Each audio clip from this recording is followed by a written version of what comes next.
Hello and welcome to the video. Today we'll be taking a look at distributive systems. I will give a brief explanation of distributive systems, and then there are 5 things that we will discuss: scalability, reliability, availability, efficiency, and serviceability. What is a distributive system? A technical definition states that a distributive system is a collection of autonomous nodes communicating to address a problem collectively, with no shared memory and no common physical clock. In other words, there are multiple components, and this could be computers, physical servers, virtual machines, containers, or any other node that can connect to the network. So these multiple components are all working towards a common goal, but they usually have 3 primary qualities. All components run concurrently. There is no global clock. Think about it like people gathering for a meeting. Everyone has a clock, but all of the times are dissimilar. Nevertheless, they all show up at the meeting around the same time. Finally, all components fail independently of each other. Scalability is the capability of a system, process, or network to grow and manage increased demand. Any distributive system that can continually evolve in order to support growing amount of work is considered to be scalable. Due to some things like increase of data volume or an increased amount of work, you have to think about scaling up. Now, when you scale things up, you don't want any performance loss. Therefore, you have to think about optimization. You optimize all of your processes and increase the amount of data or work that is given. This is called vertical scaling. When you start expanding the components, this is called horizontal scaling. Let's use an analogy to explain. One of the best analogies I've heard regarding distributed systems deals with restaurant operation. So in this example, we're going to take a look at a fast food restaurant to explain distributed systems and the characteristics that follow. So there's a fast food place serving burgers and fries, and they only have one chef. This place has seen a big increase in customers, and the chef is starting to fall behind.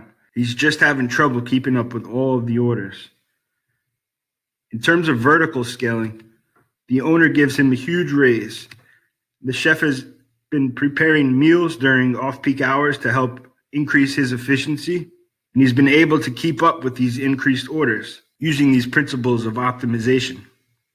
Now, in technical terms, we can say the same about a server. The server has had some hardware upgraded, it pre-prepares during non-peak hours, and has optimized all of its programs. In both situations, the node had been optimized and performance was not lost due to an increase in work. That is essentially vertical scaling. Now let's take a look at horizontal scaling. Let's say despite the optimizations made by the chef, he just couldn't keep up. There was no way, despite the raise and optimizations made, that he could manage all of those orders. And in that case, the manager would probably hire more chefs. In the technical field, you would think more servers. In the technical field, you would think more servers. So this is the main difference between vertical and horizontal scaling. In vertical scaling, we added resources to one individual server. In horizontal scaling, we added more servers. By definition, reliability is the probability a system will fail in a given period.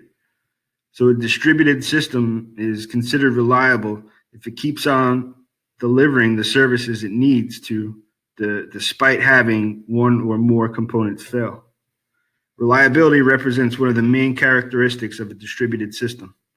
So if our chef was out sick, we could replace him with a substitute, or if a server was down, we could have a backup ensuring that the requested tasks could be completed. If we take Amazon, for example, a primary requirement of their services is to never have a user transaction canceled due to a failure of a machine that's running that transaction. So the system shouldn't lose an item placed within someone's basket. A reliable distributed system achieves this through redundancy of their software components and the data. Let's say a server did fail while a user was purchasing something. Another server has a replica of that transaction and is able to replace any of the data involved. Availability is the time a system remains operational to perform its required function over time. It's a measure of the percentage of time that a system is in operation. So if the system is reliable over a given amount of time, then it can be said to be available. It boils down to how long a system is reliable for. If we had the chef who could perform up to standards but is consistently taking time off of work, he's not available. Reliable, but not available. Same for the server. A system can be available but unreliable. It could even be reliable but unavailable. This is the difference here, and it deals with the time periods involved. Efficiency is how well the system performs. It's the response time or the throughput optimally delivered. There are two basic concepts that limit efficiency. You want fast response times or latency. This is the amount of time required to transmit a message from one location to another. Then there is throughput, or you can say bandwidth. It's the amount of data that can be delivered, usually within a second. The goal of efficiency in a distributed system is to have a minimized latency and response time. How fast will the orders get to the chef, and how fast will the chef make the orders? The last characteristic of a distributed system is the serviceability or manageability. How easy is it to operate and maintain? Will the recovery after a problem occurred be a quick turnover, or will it take a long time to manage? Serviceability is the speed and simplicity with which a system can be repaired. If the time to fix a failed system increases, then availability will decrease. In terms of manageability, it is the ease of diagnosing issues and understanding problems when they occur. How easy would it be to make updates or modifications? How simple is the system to operate? These are all the things considered when addressing serviceability and manageability. Early detection of problems can decrease the amount of downtime a system has when it incurs a failure. If you think of our fast food restaurant analogy again, this could be the way in which orders are taken and given to the cook. Is it a simple system? Maybe there are some things that complicate this or extend the amount of time it takes for the orders and food to exchange nodes. You just have to ask yourself those questions. So in this video, we discussed the 5 main characteristics of a distributed system: scalability, reliability, availability, efficiency, and service/manageability.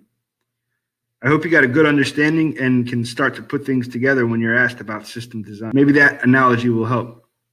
In any case, thanks for watching.